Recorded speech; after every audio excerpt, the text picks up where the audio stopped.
Success जिस दिन तुम्हारी मजबूरी बन जाएगा उस दिन तुम्हें सफल होने से कोई नहीं रोक सकता। जी हाँ, अगर सक्सेस आपके लिए मजबूरी बन गया, आपको अब सक्सेस होना ही होना है, तो आपको कोई नहीं रोक सकता आपकी सक्सेस से। क्योंकि कहावत है ना कि इस दुनिया में किसी भी इंसान को वो चीज़ नहीं मिलती जो उसको चाहिए होती है, इंसान को वो मिलता है जो उसको चाहिए ही चाहिए होता है। इसीलिए अगर सक्सेस आपको मजबूरी बन जाती है, उस दिन आपको सक्सेस होने से कोई नहीं रोक सकता। आज की ये क्लास जो है उन बच्चों के लिए बहुत ज़्यादा इंपॉर्टेंट होने वाली है जिन्होंने अभी तक एनटीपीसी की तैयारी शुरू नहीं की है, या इवन वो पढ़ भी रहे हैं इधर उधर से एनटीपीसी के बारे में। तो आज हम आपको बताएंगे कि एनटीपीसी का पैटर्न क्या है। हम कुछ पॉइंटों पर चर्चा करेंगे कि पैटर्न क्या है, कि सब्जेक्ट को कितने घंटे पढ़ना है हमको, ये भी हम बताएंगे। क्योंकि बहुत सारे बच्चों के मन में डाउट रहता है कि हम किसी भी सब्जेक्ट को कितने घंटे पढ़ें जिससे कि हमारा एग्जाम क्लियर हो जाए, और उसके बाद कौन सा बुक पढ़ें उसके बारे में भी आज हम चर्चा करेंगे, और प्रैक्टिस सेट लगाने के लिए भी चर्चा करेंगे हम। तो एनटीपीसी के बारे में जो भी स्टूडेंट तैयारी कर रहे हैं, तो आज हम आपको एक ऐसी स्ट्रेटजी बताने वाले हैं कि जिसको अगर आपने फॉलो कर लिया तो कोई भी स्टूडेंट एग्जाम क्वालिफाई करने से नहीं बचेगा। चलिए, सबसे पहले आपको बता दें कि स्टूडेंट्स का मानना है कि सर 15 दिसंबर से तो एग्ज़ाम है, 15 दिसंबर से एग्ज़ाम होगा तो हमारे पास टाइम बहुत कम रह गया, हम कैसे तैयारी करें। तो उन सभी स्टूडेंट के लिए हम बता देना चाहते हैं कि 15 दिसंबर से आपका एग्ज़ाम नहीं हो सकता। क्यों नहीं हो सकता? क्योंकि रेलवे बोर्ड के जो चेयरमैन थे बीके यादव, उन्होंने कहा था कि हम 15 दिसंबर से एग्ज़ाम कराना शुरू कर देंगे। तो इसीलिए जब वो 15 दिसंबर से एग्ज़ाम कराना शुरू करेंगे, तो देखिए अभी बहुत सारी वीडियो इधर उधर से बनती हैं, आपने देखा भी होगा, लेकिन अभी आरआरबी इलाहाबाद की वेबसाइट पर एक नोटिफिकेशन आया था जिसमें उन्होंने मिनिस्ट्रियल और आइसोलेटेड कैटेगरी की जो कुछ पोस्टें निकाली थी, उनकी जो एग्जाम डेट है वो टेंटेटिव आपकी 15 दिसंबर दी गई है, यानी कि 15 से 23 दिसंबर टेंटेटिव दी गई है। इसका मतलब है कि 15 दिसंबर को वो एग्जाम भी नहीं होगा। तो इसका मतलब हुआ कि कम से कम पूरा दिसंबर तो इसमें चला जाएगा, या फिर इवन जनवरी में भी हो सकता है। तो अगर एक साथ रेलवे तो एग्जाम करा नहीं सकता, तो आपको हो सकता है कि इवन नहीं फरवरी तक आपका एग्जाम हो जाए, फरवरी या मार्च में। मान सकता हूं कि फरवरी में आपका एग्जाम हो सकता है।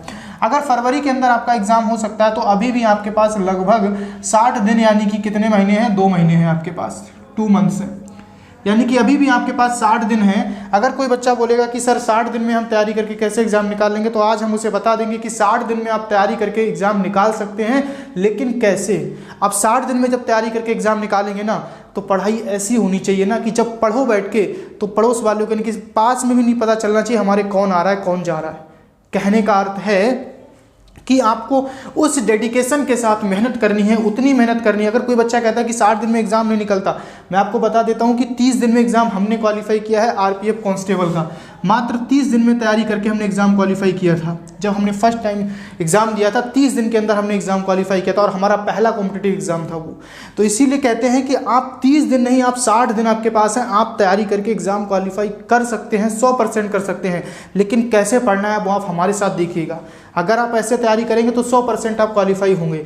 चलिए, अगर हम बात कर लेते हैं सबसे पहले आरआरबी, एनटीपीसी या फिर ग्रुप डी, और देखिए सक्सेस हमारे लिए किस चीज़ की तरह कितनी ज़रूरी है और हमें कब सक्सेस मिलती है, इस बात को लेकर के अभी हम आपको आगे इसी क्लास में बताएंगे कि एक महान दार्शनिक जो थे सुकरात, उनसे रिलेटेड एक छोटी सी स्टोरी है जिसके माध्यम से हम आपको बताएंगे कि सक्सेस आपको मिलती कब है। सबसे पहले हम बात कर रहे हैं आरआरबी, एनटीपीसी और ग्रुप डी के बारे में। देखिए, यहाँ पर हम बढ़ा चढ़ा के कुछ नहीं बोलेंगे कि आप 10 दिन में तैयारी कर सकते हैं, 15 दिन में तैयारी कर सकते हैं, ये वाली बुक उठा लो, वो वाली बुक उठा लो। आपको सारी चीज़ें फैक्ट की बताएंगे और जो रियल हैं। और देखिए, कोई कहे कि शॉर्टकट कोई, तो बता दें कि मेहनत, देखिए सक्सेस का कोई शॉर्टकट नहीं है। आप विदाउट मेहनत के कभी भी सक्सेस नहीं पा सकते, ये लिख के रख लो। चाहे कोई भी आपको कोई मंत्र, कोई जादू, कोई लक काम करता है, 1% कभी हो सकता है, लेकिन अगर मेहनत नहीं है तो आपका लक, कितनी भी किस्मत को कोसते रहो, लेकिन अगर मेहनत नहीं करोगे तो दुनिया की कोई ताकत नहीं जो आपको सिलेक्शन दिला सके। चाहे इवन कितने भी अच्छे टीचर से पढ़ लेना, कितनी भी बड़ी कोचिंग में पढ़ लेना, लेकिन अगर खुद मेहनत नहीं करते हो सिलेक्शन कभी नहीं होगा। चलिए, सबसे पहले बात करते हैं अगर हमारा भी ग्रुप डी की तो एनटीपीसी की। तो देखिए, हम अगर बात करें तो इनके लिए 3 सब्जेक्ट मस्ट है, यानी कि 3 सब्जेक्ट आपके बहुत इंपॉर्टेंट है। सबसे पहला मैथ, दूसरा रीजनिंग और तीसरा जीए।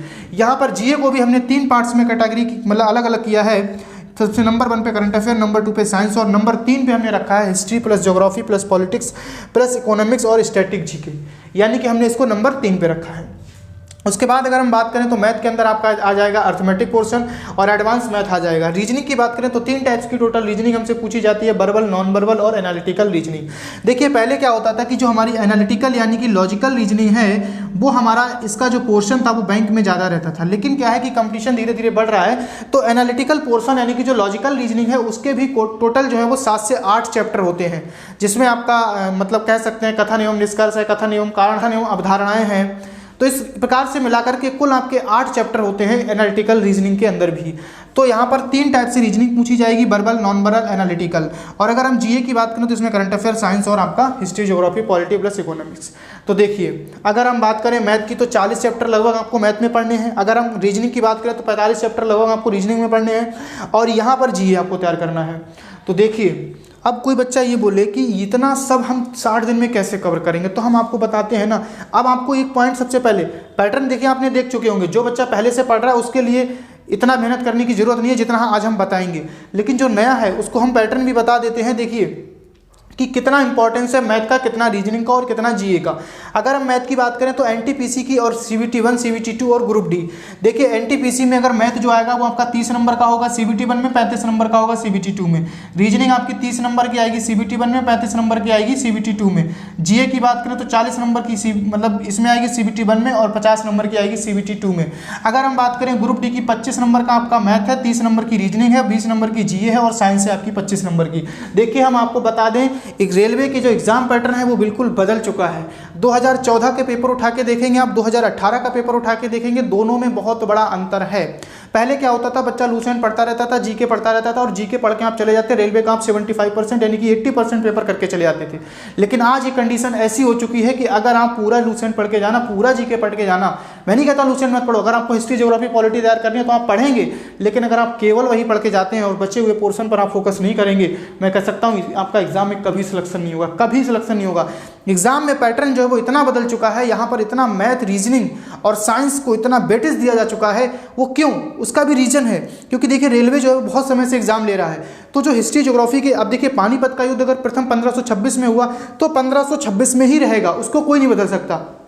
तो रेलवे के पास एक कंडीशन हो चुकी थी कि अब मैं क्वेश्चन पूछूं कहां से, या तो मैं क्वेश्चन को रिपीट करूं, कोई ऑप्शन नहीं था। इसीलिए उन्होंने क्या किया, मैथ, रीजनिंग, साइंस। देखिए अब आने वाले समय में मैं आपको कहता हूं कि अगर हम रोजगार की बात करें तो सिर्फ वही बंदा जॉब पा सकेगा जिसके अंदर क्रिएटिवनेस है, जो क्रिएटिव है।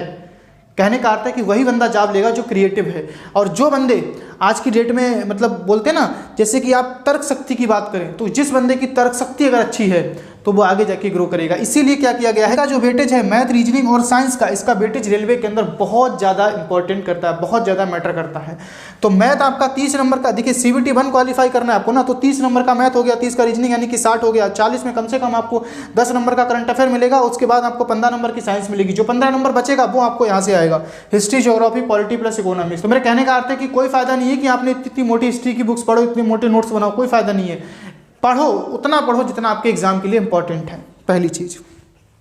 दूसरा, चलिए अब हम बात कर लेते हैं, ये तो पैटर्न की बात होगी कि आपको किस पैटर्न पर एग्जाम आएगा और कैसे आपको पैटर्न फॉलो करना है, क्योंकि जब तक आपको पैटर्न नहीं पता होगा आप एग्जाम क्वालिफाई नहीं कर सकते।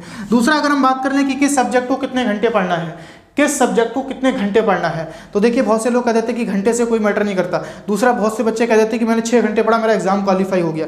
अरे देखिए, जो पहले से तैयारी कर रहे हैं उनके लिए 6 घंटे पढ़ो, आप 8 घंटे पढ़ो, 2 घंटे पढ़ो, चल जाएगा। लेकिन जो नया बंदा है ना, जो अब तैयारी करना शुरू करेगा, अगर अपना बिल्कुल बेसिक से शुरू करेगा तो वो 6 घंटे में एग्जाम नहीं निकाल सकता। सियोरिटी के साथ में इस बात को लेकर के कह सकता हूँ, 6 घंटे में एग्जाम आपका क्वालिफाई नहीं होगा। अगर आप अब तैयारी शुरू करते हैं, मात्र आपके पास अगर 60 दिन है तब आपको क्या करना होगा, मैं कहता हूं कि कम से कम नहीं तो आपको 12-13 घंटे पर डे देना पड़ेगा। अब बोलेंगे यार 12-13 घंटे मैं कैसे पढ़ पाऊंगा, मैं तो कभी 2 घंटे भी नहीं पढ़ा। पढ़ सकते हैं, वो कहा था ना मैंने ना शुरुआत में कि सक्सेस जिस दिन मजबूरी बन जाएगी, वो कहावत है मरता क्या नहीं करता। तो अगर आपकी सक्सेस मजबूरी बन जाएगी उस दिन 12-13 नहीं, आप 17-17 घंटे पढ़ोगे।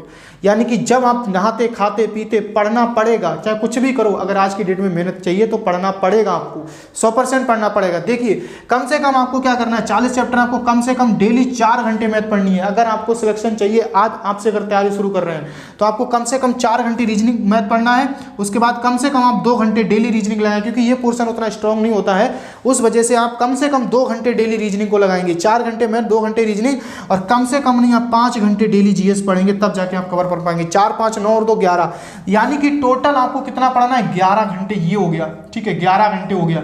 अब बोले 11 घंटे, केवल 11 घंटे नहीं, कम से कम 11 घंटे और प्लस इसमें आप लगाएंगे 130 का, यानी कितना हो जाएगा 12.5। ये 130 क्या है, ये 130 है कि आज ही से उठा लो प्रैक्टिस सेट, यानी कि आज आपने प्रैक्टिस सेट लगाया, देखा हमने कितना बनाया, कल पढ़ा फिर लगाया फिर देखा कितना बनाया, यानी कि धीरे धीरे हमारा क्या इंप्रूवमेंट हो रहा है।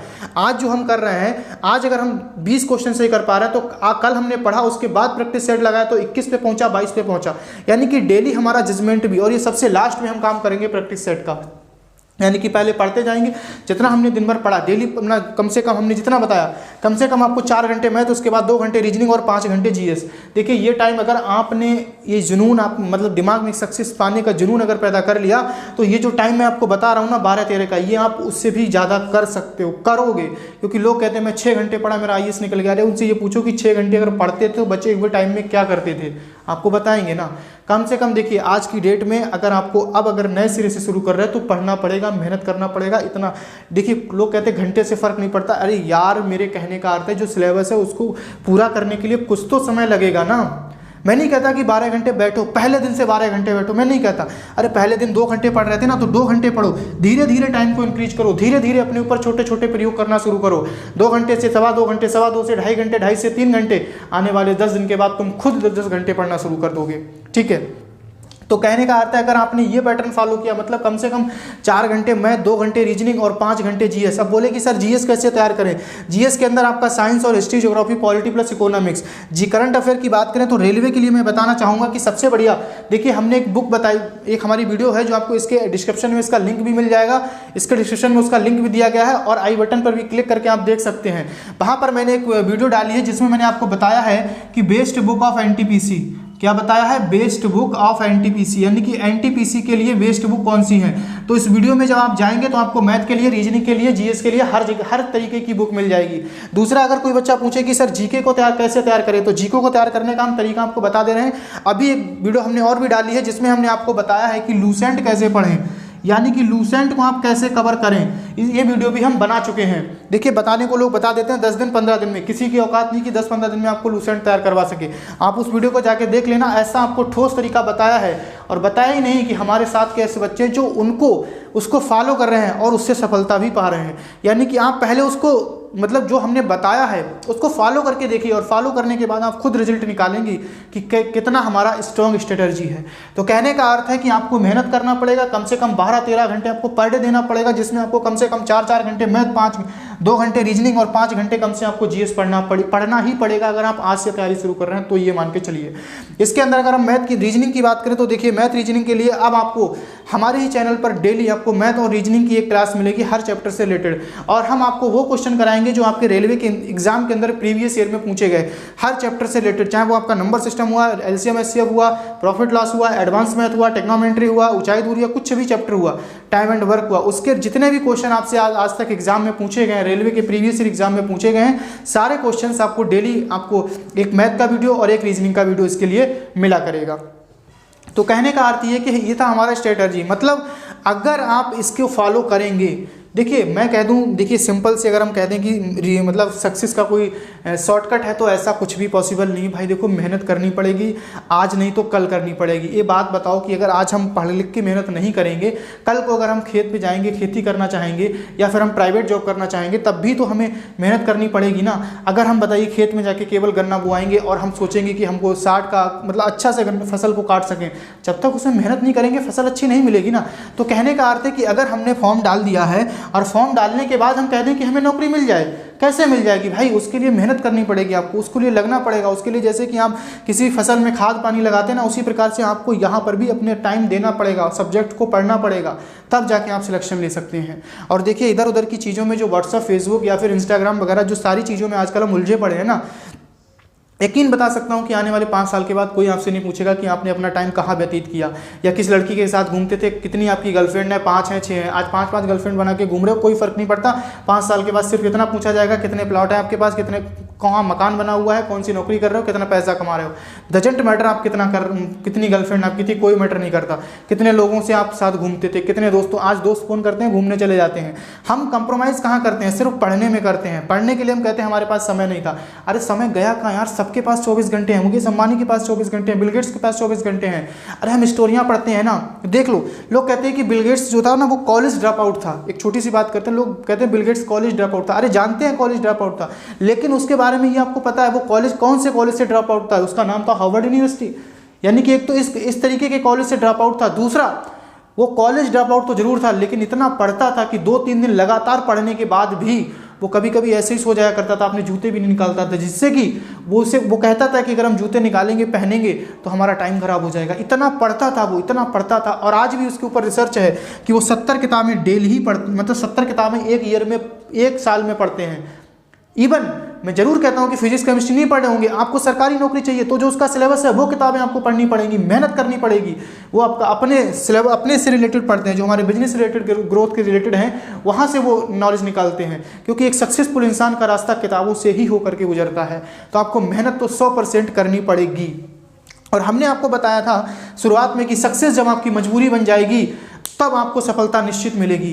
तो सक्सेस मजबूरी बन जाएगी, सफलता निश्चित मिलेगी। इसके बारे में महान दार्शनिक सुकरात से रिलेटेड एक बहुत ही छोटी स्टोरी है जो शायद आपकी ज़िंदगी में कुछ ना कुछ परिवर्तन लाए, हम आपको बताते हैं। एक बार क्या होता है कि महान दार्शनिक सुकरात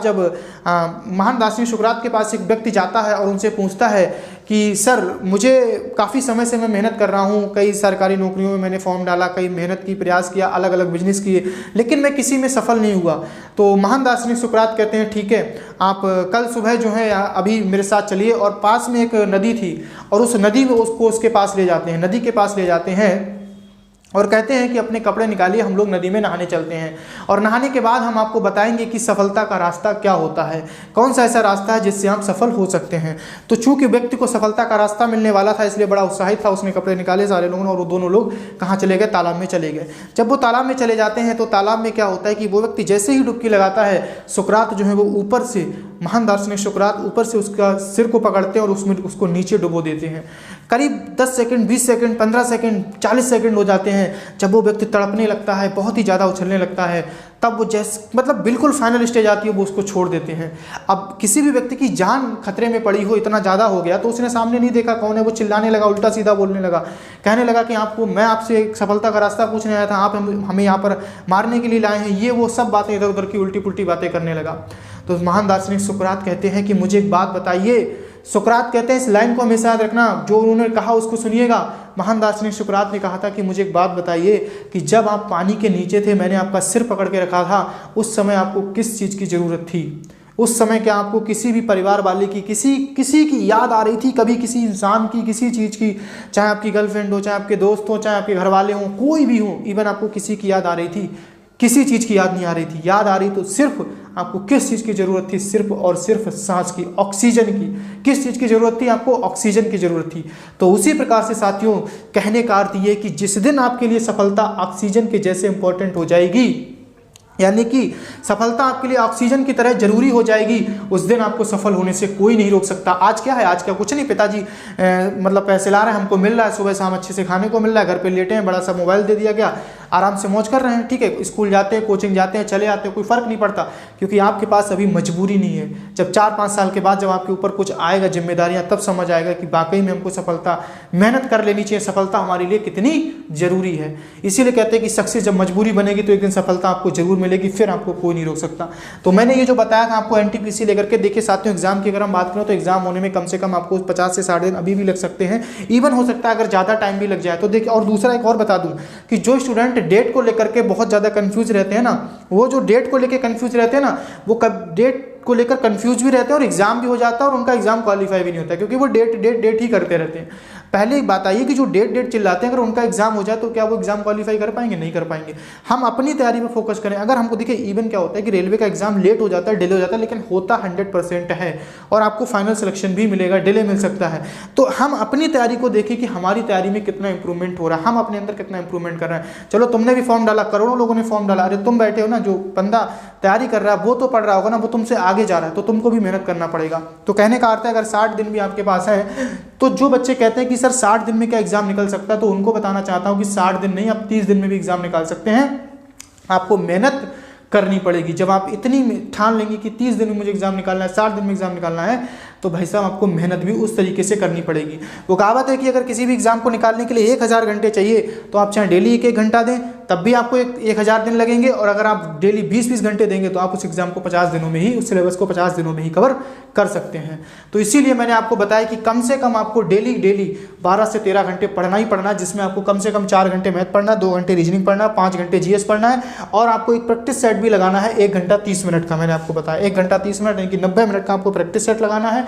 और प्रैक्टिस सेट लगाने के बाद आप उसको 30 मिनट में देखेंगे क्या सही है क्या गलत है, यानी कि 12-13 घंटे आपको पर डे पढ़ना है। और देखिए भाई, मैं आपको कितना भी चिल्लाऊं, कोई टीचर कितना चिल्लाए पढ़ लो, नहीं पढ़ोगे, जिस दिन आपको लगेगा कि अब मुझे सफलता पानी ही पानी है, उस दिन 12-13 नहीं, आप 15-16-17 घंटे तक भी पढ़ जाओगे। यानी कि देखो, पढ़ना पड़ेगा, नहाते पढ़ना पड़ेगा, खाते पढ़ना पड़ेगा, सोते, आपको सपने आने चाहिए, आपको हर समय पढ़ना पड़ेगा जब भी समय है। क्योंकि जब तक आप नहीं इतना मेहनत नहीं करेंगे, सफलता का कोई शॉर्टकट नहीं है कि आपको सफल बना दे। कोई भी व्यक्ति के पास ऐसी जड़ी बूटी नहीं कि जो सफल बना दे, हर कोई अपनी मेहनत से ही सफल होता है। तो साथियों, मैं आपको समझ आता है कि कुछ ना कुछ आपको ज़रूर समझ आया होगा और कुछ ना कुछ आपने सीखा होगा कि हम अगर किस प्रकार से मेहनत करें, हमको कितना आप इस पैटर्न को फॉलो करके सक्सेस पा सकते हैं, नहीं पा सकते हैं। और इसके साथ साथ जो लूसेंट को कैसे पढ़ें, उससे रिलेटेड हमने एक वीडियो डाली जिसमें आप जीएस को तैयार करेंगे, और दूसरा बेस्ट बुक ऑफ एनटीपीसी, इसमें डिस्क्रिप्शन में भी और आई बटन दोनों में इसका लिंक दे रखा है, आप वहां से जाकर के दोनों वीडियोज को देख सकते हैं। और कल से आपकी मैथ और रीजनिंग की जो भी प्रीवियस ईयर के क्वेश्चन है, वो आपको कल से 2 वीडियोज में, एक मैथ का और एक रीजनिंग का आना शुरू हो जाएगा। तो चलिए साथियों, मिलते हैं आपसे नेक्स्ट क्लास में, तब तक के लिए thank you, best of luck.